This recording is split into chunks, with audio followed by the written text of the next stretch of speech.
Pag ikaw ay dumiretso, magmula dyan sa stoplight ng Loyola na yan, heading towards sa Lacson, so ikaw ay mahuhuli. Dun mula sa may third lane ng Loyola, meron naman yung extension, tawid na lane. So how possible na bawal dumiretso dyan? So again, meron akong magandang ibabahagi sa inyo ngayong araw na ito. Yung maingay na kontrobersyal dito sa may Loyola Lacson. Naaalala ninyo yung nahuhuli dyan dahil bawal daw dumiretso sa third lane. Ito yan, third lane nasa harapan natin ngayon. Dahil yung Loyola Lacson natin ay exclusive lang daw for right turn purposes only. So marami na akong nakausap mga taong nahuhuli dyan. At yun nga, pag ikaw ay dumiretso, magmula dyan sa stoplight ng Loyola na yan, heading towards sa Lacson, so ikaw ay mahuhuli. Dahil ang pagkakaalam ko, sabi sa mga nahuli dyan, bawal daw dumiretso, no? So bakit naman sila bawal mahuli dyan, no? Dapat hindi sila nahuhuli kasi pwede naman yan daanan, pwede naman dumiretso dyan kahit nasa third lane ka. So again, meron akong magandang balita sa inyo. Gagawin ito para bukas. So itong lane na dinadaanan natin ngayon, yung mainit na intersection ng Loyola Lacson, itong third lane kung saan tayo ngayon bumabaybay, ay marami ditong nahuhuli. So tomorrow, meron akong pasabog sa inyo. Pababago na natin yung third lane na yan. So as you can see, meron tayo dyang mga enforcer na nagmamanage ng traffic dahil meron tayong volume of vehicles dito sa Lacson. So yung mga nakausap ko dyan, based sa mga nakausap kong nahuli, ay bawal daw dumiretso dyan. So yung aking advice naman, bakit bawal, diba? Dun mula sa may third lane ng Loyola, meron naman yung extension, tawid na lane. So how possible na bawal dumiretso dyan, diba? So ano ibig sabihin? Yung dalawang lane lang ang pwedeng gumamit dyan ng linya, yung kaliwa at yung gitna lamang. So dapat yan pwedeng kumanan and at the same time pwede dumiretso. So abangan ninyo bukas at masusunod na ang inyong mga kahilingan na pwede na kayong dumiretso along Loyola Lacson.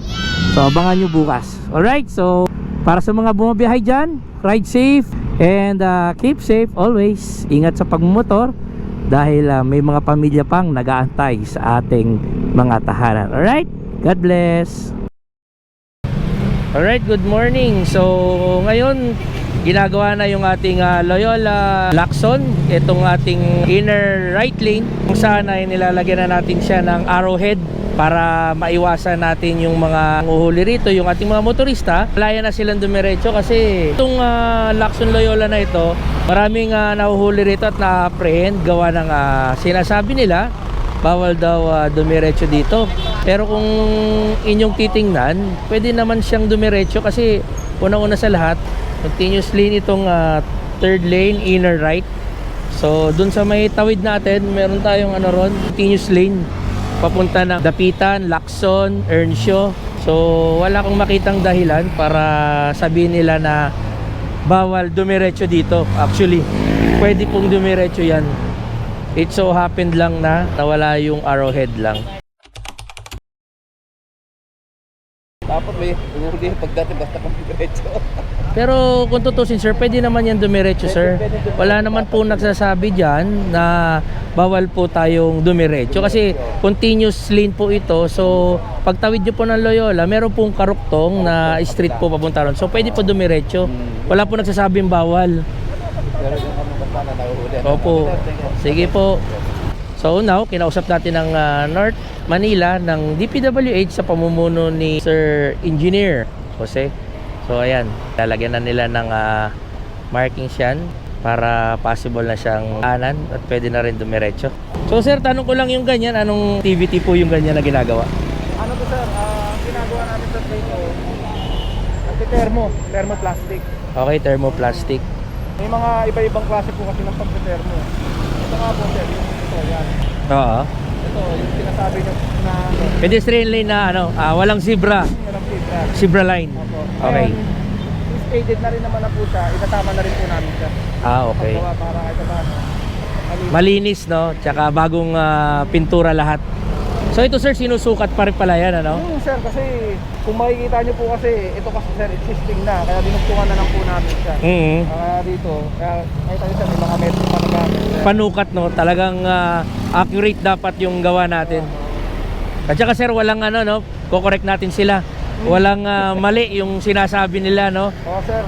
Kumbaga pagka ito sir naman natapos, kasi marami rin po kasi nagsabi, tulad ka ibang tao na yung mga bago lang sa Maynila na makikita nila kapag ano, sa may dito ka, Inner right. inner lane ka. Inner lane. Ngayon, nalito ka, nasang ka, kakaliwa ka, ay kakanan ka, o Diretso. ka ng kanan, tapos bigla ka na pa diretso. Oo. Hindi nila alam sir, minsan kasi may mga nakaabang. Okay. Kaya may mga pagkakataon na yung mga hindi taga rito, nauhuli. Oo. Kaya yun yung isang problema rin. Pero kung susumain mo talaga sir, kayo po bilang taong gobyerno ng DPWH ng North Manila, pwede po ba talaga dumiretso dyan? O ano? Kasi ito kasi continuous lane to eh. Continuous lane naman to sir. Kumbaga meron naman tayo sir stoplight. Stoplight, tama. Meron naman tayong No right turn on red right signal. turn. Opo, Oo. makikita naman po natin. At meron din naman po sir, mo na makikita pa lang habang 50 meters away from rito. Kasi ang nangyayari kasi sir, itong inner lane na ito, no? Nagaling ka ng Fajardo all the way going here, tawid ka ng Loyola, hindi na siya natatawiran. Oh, sir. Oo. Ang nangyayari, napaparalyze na kumbaga, yung isang lane. naiipon dito kumbaga. Oo, dito na lahat sila kumakanan. So, dapat nadediretsuhan yan papunta ng Hernshaw all the way to Dapitan, all the way to Espanya. Oo. Ano ba yan sir? Parang niluluto? Ito yung parang halo na po ng Pintura tsaka rubber, no? Parang waterproof yata yung ganyan, ano? So as you can see, pati yung pedestrian lane crossing natin dito sa Loyola ay dinamay na rin ni Engineer Jose. So pasalamat tayo sa kanila at napaunlakan yung ating request, yung ating lambing na maayos na yung lane markings natin dyan.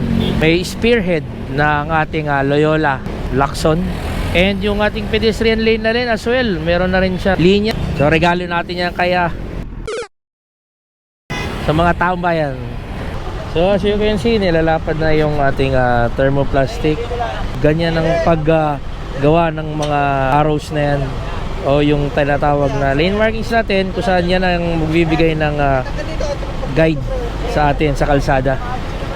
So almost 1 hour yan na niluluto para talagang tiyak na mabisa yung ating ilalagay dyan at hindi basta-basta nabubura, para maging guide sa atin sa kalsada. So ayan na, binubuo na yung ating spearhead. Sukat na sukat. Ayan na yung gilid. So yung kabilang haligi naman, yung kabilaan sir, no? Diretso pala talaga yan, ano? Ano yung hinahagis? Ang paano yun sir Pero automatic yan pagka nilapat na yan, titigas na agad yun. Quick dry siya, no? So ayan, pati yung ating pedestrian lane, ilalagay na rin ng border lines. Yan, so pwede nang dumiretso, and at the same time kumanan as well along Loyola Lacson. So malasakitan lang tayo, gumawa tayo ng tama para matuwa sa atin ng ating mga kababayan. Alright, so dito tayo sa Lacson Fajardo. Now turning right tayo, then i-double check natin yung ginawa kanina ng ating mga kaibigan dyan sa DPWH North Manila. So sila kasi yung nakakasakop dyan sa area ng Loyola Fajardo. So ito yung controversial na area. So pinalagyan ko na, at sa tulong nila ay tayo naman ay napagbigyan, no? So maraming salamat sa mga engineers dyan, lalo na kay Engineer Jose. So i-verify natin yung finished product, pati yung pedestrian lane. So ayan na yun. Ayan, as you can see, mayroon ng diretsong guhit. So medyo mahihirapan na yung mga matitigas ang ulo dyan na ating mga kasamahan. So dun lang naman tayo sa tama, di ba guys? Kung ano yung kaya kong itulong sa inyo sa abot ng aking makakaya, tulad nung mga ganyan. So hindi ako nangangako, pero I will do my best para mapagserbisyohan ko kayo beyond dun sa ating ginagawang trabaho, no? So syempre ganyan naman talaga tayo mga kapulisan.